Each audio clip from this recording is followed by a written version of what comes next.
Hi, I'm Marcus Kupel, and I'm a registered psychotherapist. You might remember me from such word-related videos as the New York Times crossword puzzle and Scrabble. Are you cheating, or do you just know more words than me? This video is about demonstrating how language can affect our body and therefore our emotions. One of the things that often happens is, as we start to use more and more bad language, we start to get angrier and angrier. And this feeds on itself because anger feeds on itself. So I'm going to demonstrate by way of this pulse oximeter, which will show you my pulse. Keep in mind that it's still slightly elevated because I just did an exercise in another video. So I'm going to show you how using certain language elevates your body. Now, we often might not be aware of this, but this plays a key role in escalating conflicts. As our body escalates, so too does our language and our emotions, and vice versa. As our language escalates, so too does our body and our emotions. And our partners respond to our emotion.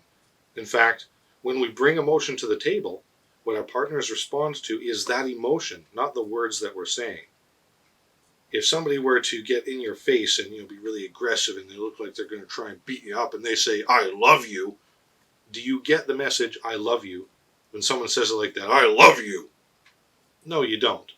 I'm going to pretend as though the camera is another person, so to speak, and I'm going to yell at it. I'm going to say some things. I'm going to bleep them out because this is not, my channel isn't about swear words, but you're clearly going to see that I get aggravated.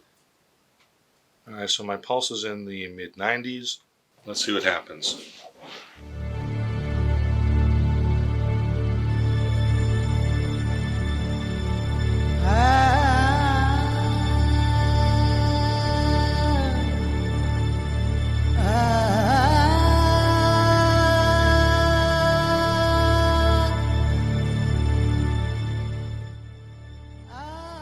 $123. Okay, let's see what happens if I go a little bit more. Okay, what happens?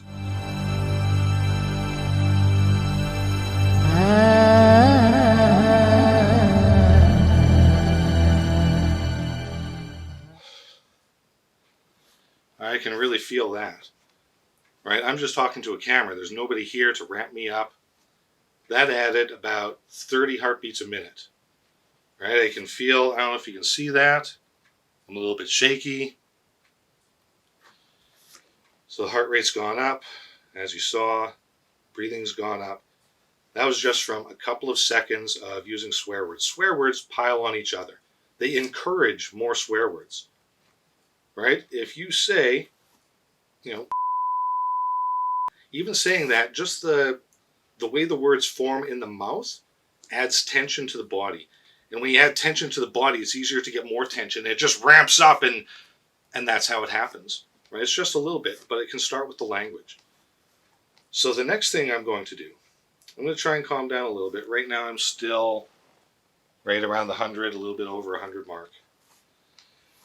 So the next thing I'm going to do, I'm going to try and express being angry, but I'm going to use kind of silly sounding words. So I'm going to say things like, "That made me very angry." I'm going to say things like, "That hurt very much." So what I'm going to do is I'm going to stay away from using the swear words. And we're going to see what happens to my pulse there, okay? So I'm going to imagine the same type of scenario that happened before. Now, I've bleeped it all out so you don't know actually what I was thinking about, but I'm going to imagine the same type of scenario.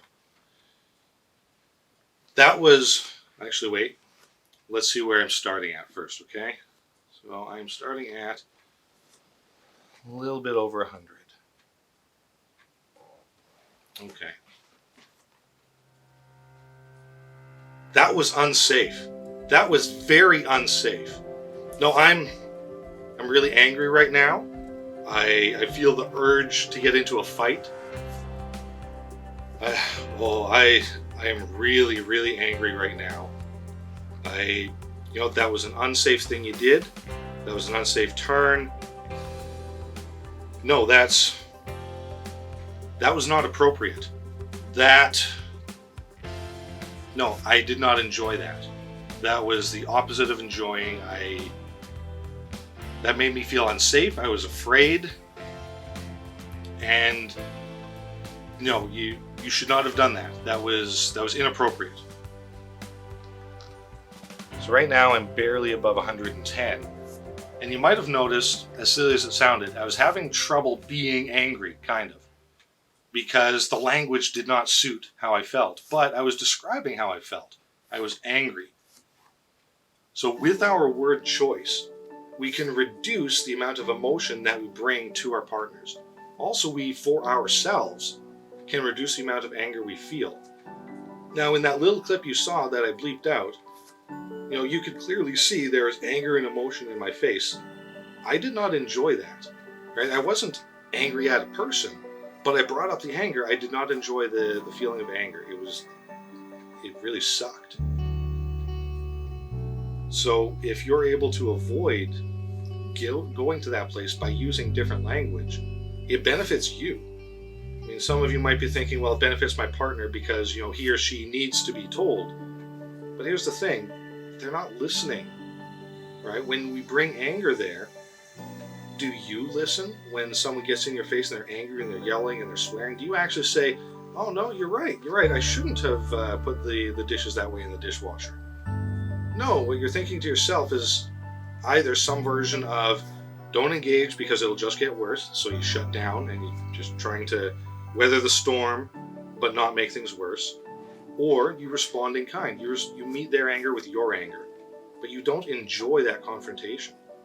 It's never enjoyable to be in that mental or physical space because your body gets ramped up. So choose different words. It might sound silly, but take a look at the effect it had on me. Just trying to choose different words that actually, ironically, were probably closer to how I felt, helped have a de-escalating effect. Now, it doesn't mean that somebody's going to be happy. It does not mean that it's going to be a good confrontation. But it's about de-escalating. It's about having less anger. And isn't less anger worth your effort? I hope you think it is, because I think it is in my life.